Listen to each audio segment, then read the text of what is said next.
दोस्तों आज की इस वीडियो में मैं आपको बाइबल की कुछ ऐसे रहस्य बातों को बताने वाला हूँ जिससे कई लोग अभी भी अनजान हैं। बाइबल में बताई गई सलोफाद की 5 बेटियाँ बाइबल के कुछ ऐसे भेद को जानती थीं जिसे बहुत कम ही लोग जान पाए हैं, और इसीलिए आज हम सलोफाद की 5 बेटियों के जीवन और रहस्यों के बारे में चर्चा करेंगे।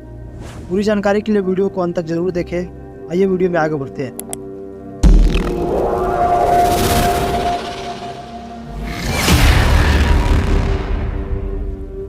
दोस्तों गिनती की किताब में हमें सलोफाद की 5 बेटियों के बारे में देखने को मिलता है जिन्होंने महत्वपूर्ण बदलाव लाए। मिस्र की गुलामी से आज़ाद हुए 40वां वर्ष था। इस्राएली लोगों को वायदा किए गए देश में प्रवेश करने से कुछ समय पहले मूसा को परमेश्वर ने सूचित किया कि इस्राएल की जनजाति के प्रत्येक व्यक्ति को उनके रहने के लिए जमीन का कुछ भाग बांटा जाए, और जब उस व्यक्ति की मृत्यु हो जाए तब उसकी संपत्ति उसके पुत्र को विरासत में दिया जाएगा। इसराइलियों की जब दूसरी जनगणना हो रही थी तब परमेश्वर ने मूसा से कहा कि इसराइलियों की सारी मंडली में जितने 20 वर्ष के या उससे अधिक अवस्था के होने से इसराइलियों के बीच युद्ध करने के योग्य है, उनके पितरों के घरानों के अनुसार उन सबों की गिनती करो।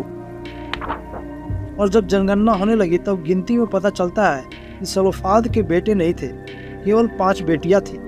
लिखा गिनती अध्याय 26 उसका 33 में, और हेपेर के पुत्र सलोफाद के बेटे नहीं केवल बेटियां हुई।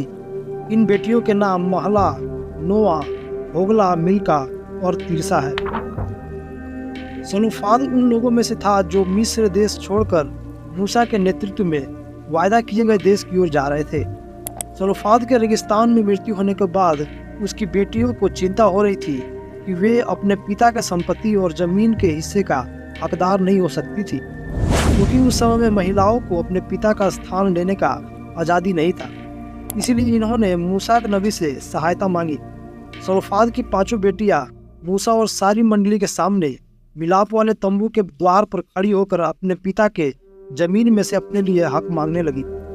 लिखा है गिनती अध्याय 27 उसका 3 से 5 में, हमारा पिता जंगल में मर गया, परंतु वह उस मंडली में का न था जो कोरा की मंडली के संग होकर यहोवा के विरुद्ध इकट्ठी हुई थी।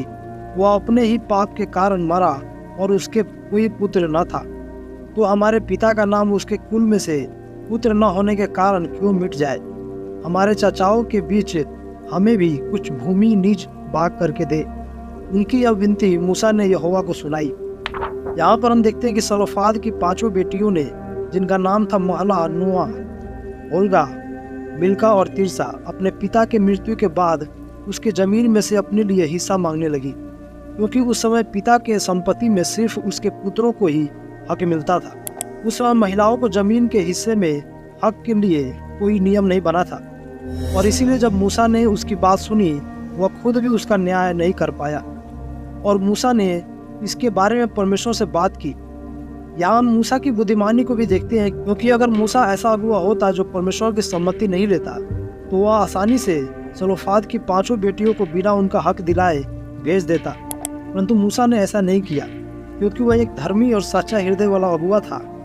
हालांकि यह मामला ज़्यादा कठिन भी नहीं था, लेकिन फिर भी मूसा ने अपनी विनम्रता के कारण परमेश्वर के विशेष निर्देश के बिना अपने आप से ही इसे न्याय करना उचित नहीं समझा। मूसा नबी ने जब परमेश्वर से इसके बारे में बात किया तो परमेश्वर ने उसे उसके बात का जवाब इस प्रकार दिया कि सलोफाद की बेटियां ठीक कहती है, इसीलिए तू उनके चाचाओं के बीच उनको भी अवश्य ही कुछ भूमि निज भाग करके दे, अर्थात उनके पिता का भाग उनके हाथ सौंप दे। और इस्राएलियों से यह कहा कि यदि कोई मनुष्य निपुत्र मर जाए तो उसका भाग उसकी बेटी के हाथ सौंपना। दोस्तों यहाँ हम देखते हैं कि परमेश्वर भी सलोफाद की 5 बेटियों की इस बात से सहमत थे कि उन्हें अपने पिता के जमीन में हिस्सा मिलना चाहिए। परमेश्वर ने मूसा से उन 5 लड़कियों को उनके चाचाओं के बीच कुछ भूमि निज भाग करके देने के लिए कहा, और इन लड़कियों के कारण परमेश्वर ने इसराइलियों के लिए उसकी विरासत कानून में एक नया नियम जोड़ दिया। यदि कोई मनुष्य निपुत्र मर जाए तो उसका भाग उनकी बेटी को दिया जाए। यह उस समय के विरासत कानून में एक महत्वपूर्ण बदलाव था, और इसने एक बार फिर से अपने सभी लोगों के लिए परमेश्वर की निष्पक्षता और विचारशीलता को साबित कर दिया। उस नियम को इस उम्मीद और विश्वास के साथ बनाया गया था कि कनान देश जिसको देने का परमेश्वर ने वायदा किया था, उसकी भूमि उन्हें विरासत में मिलेगी। सलोफाद की 5 बेटियों के लिए यह बस एक मुद्दा था, क्योंकि उन्हें इस बात में गहरा विश्वास था कि परमेश्वर कनान देश को इसराइलियों के लिए दे देगा। आगे हम इन स्त्रियों के बारे में देखने को मिलता है कि उनकी शादी की बात आई। यूसुफियों के गोत्र जिसमें इनका भाग था, वे नहीं चाहते थे कि सलोफाद की 5 बेटियां अपने गोत्र को छोड़ दूसरे गोत्र में विवाह करें, क्योंकि ऐसा करने से उनके पिता का भाग घट जाएगा। और इसीलिए मूसा ने परमेश्वर से आज्ञा पाकर इनसे जो कहा, उसके बारे में हम पढ़ते हैं गिनती अध्याय 36 उसका 6 और 7 में। सलोफाद की बेटियों के विषय में यहोवा ने यह आज्ञा दी कि जो वर जिसकी दृष्टि में अच्छा लगे वह उसी से ब्याही जाए, परंतु वे अपने मूल पुरुष ही के गोत्र के कुल में ब्याही जाए, और इसराइलियों के किसी गोत्र का भाग दूसरे के गोत्र के भाग में न मिलने पाए। इसराइली अपने अपने मूल पुरुष के गोत्र के भाग बने रहे। यहाँ पर हम देखते हैं कि मूसा से परमेश्वर ने कहा कि सलोफाद की बेटी अपने मूल पुरुष के गोत्र के कुल में ही ब्याही जाए। परमेश्वर ने ऐसा आज्ञा इसीलिए दिया ताकि इसराइलियों के किसी गोत्र का भाग दूसरे के गोत्र के भाग में न मिलने पाए, और प्रत्येक गोत्र के पास अपना अपना भाग हो और अपने देश में अपना हिस्सा हो। इन्हें इस रास्ते का पता था कि कनान वह जगह है जहाँ परमेश्वर अपने लोगों के साथ संगति करने के लिए उनके बीच रहेगा, और यदि किसी कारण से कोई उस भाग में नहीं मिलता तो वह कनान से बाहर कर दिया जाएगा और वह परमेश्वर की संगति से भी दूर हो जाएगा। कनान केवल एक भूमि मात्र ही नहीं था, बल्कि वह ऐसा स्थान था जो परमेश्वर की उपस्थिति से भरा हुआ था। इसीलिए यह कोई मामूली बात नहीं है। सलोफाद की 5 बेटियों के बारे में एक और बात खास थी कि वे साहसी थी। वे अपने मामले को साहसपूर्वक मूसा के पास लेकर गई, और मूसा ने विनम्र होकर परमेश्वर से उनके मुद्दे के बारे में बात की, और परमेश्वर ने उनके मुद्दे का हल भी दिया, जिससे उनको उचित न्याय मिला। यही कारण है कि बाइबल हमें भी साहसी बनने के लिए सिखाती है। जैसा कि लिखा है लूका अध्याय 12 उसका 32 में, हे छोटे झुंड मत डरो, क्योंकि तुम्हारे पिता को यह भाया है कि मैं राज्य दे। परमेश्वर ने कहा है कि मत डरो, और यही है हमारा साहस का कारण।